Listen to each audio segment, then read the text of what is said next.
126 কোটি টাকার মালিক ইসলামী আন্দোলনের জাকির পাটোয়ারি। শুনতে অবিশ্বাস্য মনে হলেও ত্রয়োদশ জাতীয় সংসদ নির্বাচনে দাখিলকৃত হলফনামা বলছে এমনটাই। রাজনীতির মাঠে সাধারণত বড় বড় শিল্পপতি কিংবা ব্যবসায়ীদের সম্পদের পাহাড় গড়ার গল্প শোনা যায়, কিন্তু এবারের নির্বাচনে লক্ষ্মীপুর 1 আসনে হাতপাখা প্রতীকে লড়া এই প্রার্থী সম্পদের দিক থেকে পেছনে ফেলে দিয়েছেন বাঘা বাঘা সব ব্যবসায়ীদের। এমনকি দেশের শীর্ষ ধনী ব্যবসায়ী আব্দুল আউয়াল মিন্টু কিংবা পুরান ঢাকার ধনাঢ্য ব্যবসায়ী এনায়েতুল্লাহর মতো ব্যক্তিদেরকেও সম্পদের পরিমাণে টেক্কা দিয়েছেন ইসলামী আন্দোলনের এই নেতা। সবচেয়ে চমকপ্রদ তথ্য হল, মাত্র 2 দশক আগেও জাকির হোসেন পাটোয়ারির জীবনযাপন ছিল অত্যন্ত সাধারণ। তিনি ছিলেন একজন লজিং মাস্টার, অন্যের বাড়িতে থেকে টিউশনি করিয়ে নিজের খরচ চালাতেন।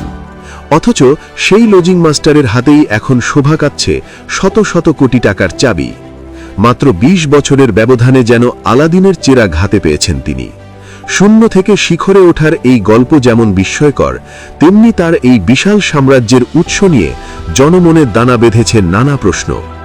50 বছর বয়সী এই প্রার্থীর নির্বাচনী হলফনামা বিশ্লেষণ করলে দেখা যায়, তার স্থাবর ও অস্থাবর মিলিয়ে মোট সম্পদের পরিমাণ দাঁড়িয়েছে 126 কোটি 47 লাখ টাকারও বেশি। বিভিন্ন ব্যাংকের 10টি অ্যাকাউন্টে তার জমা আছে 2.5 কোটি টাকারও বেশি নগদ অর্থ। এখানেই শেষ নয়, চলাচলের জন্য তার রয়েছে নিজস্ব 8টি বিলাসবহুল গাড়ি। যদিও হলফনামায় এই 8টি গাড়ির দাম দেখানো হয়েছে মাত্র 1,93,45,000 টাকা, যা বাজার দরের সাথে কতটা সামঞ্জস্যপূর্ণ তা নিয়ে প্রশ্ন থেকেই যায়। জাকির হোসেন পাটোয়ারির বিনিয়োগের পরিধিও বিশাল। আল মদিনা ফার্মাসিউটিক্যালস, মেরিগোল্ড প্রপার্টিজ এবং স্মার্ট শুজের মতো 10টি বড় কোম্পানিতে তার শেয়ার ও ঋণপত্র বাবদ বিনিয়োগ রয়েছে প্রায় 36 কোটি 37 লাখ টাকা।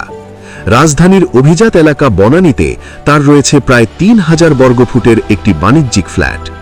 এছাড়া তেজগাঁও, রাজাবাজার, শেওড়াপাড়া ও কাফরুল সহ ঢাকার বিভিন্ন গুরুত্বপূর্ণ স্থানে তার মালিকানায় রয়েছে আরও 15টির মতো ফ্ল্যাট। ঢাকা, নারায়ণগঞ্জ, মানিকগঞ্জ এবং নিজ এলাকা লক্ষ্মীপুর মিলিয়ে তার মোট কৃষি ও অকৃষি জমির পরিমাণ প্রায় 42.5 একর। সম্পদের এই বিশাল পাহাড় গড়ার পাশাপাশি তার বার্ষিক আয়ের অঙ্কটাও চোখ কপালে তোলার মতো। সর্বশেষ অর্থবছরে তার আয় দেখানো হয়েছে 18 কোটি 74 লাখ টাকা। এর মধ্যে কেবল ব্যবসা থেকেই এসেছে 18 কোটি 22 লাখ টাকা, বাকিটা এসেছে বাড়ি ভাড়া ও চাকরি থেকে। এই বিপুল আয়ের বিপরীতে তিনি করও পরিশোধ করেছেন প্রায় 7.5 কোটি টাকা। নিজের ও পরিবারের ভরণ পোষণ, আবাসন, শিক্ষা এবং ব্যক্তিগত গাড়ির খরচ বাবদ বছরে তিনি ব্যয় করেন প্রায় 29.5 লাখ টাকা। তবে মুদ্রার উল্টোপিঠও আছে। সম্পদের পাহাড়ের পাশাপাশি ঋণের বোঝাও কম নয় তার ঘাড়ে। হলফনামার তথ্য মতে বিভিন্ন ব্যাংকে তার ঋণের পরিমাণ 51 কোটি টাকারও বেশি।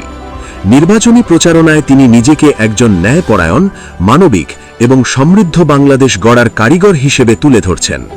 তিনি যেখানেই যাচ্ছেন হকের কথা বলছেন, সত্যের কথা বলছেন, সাধারণ ভোটারদের মাঝে মিশে গিয়ে উন্নয়নের প্রতিশ্রুতি দিচ্ছেন। কিন্তু ভোটারদের মনে ঘুরপাক খাচ্ছে একটাই প্রশ্ন, একজন লজিং মাস্টার থেকে মাত্র 20 বছরে কিভাবে এত বিপুল বিত্ত বৈভবের মালিক হলেন তিনি? নির্বাচনে তিনি জনগণের ভোটে নির্বাচিত হবেন কিনা তা সময় বলে দেবে, কিন্তু তার এই জাদুকরী উত্থান এবং সম্পদের উৎস নিয়ে সাধারণ মানুষের কৌতূহল সহজে মিটছে না। জাকির পাটোয়ারির এই উত্থান কি শুধুই ব্যবসায়িক সাফল্য, নাকি এর পেছনে রয়েছে অন্য কোনো রহস্য? সেই সমীকরণই এখন মেলাতে ব্যস্ত লক্ষ্মীপুরের মানুষ।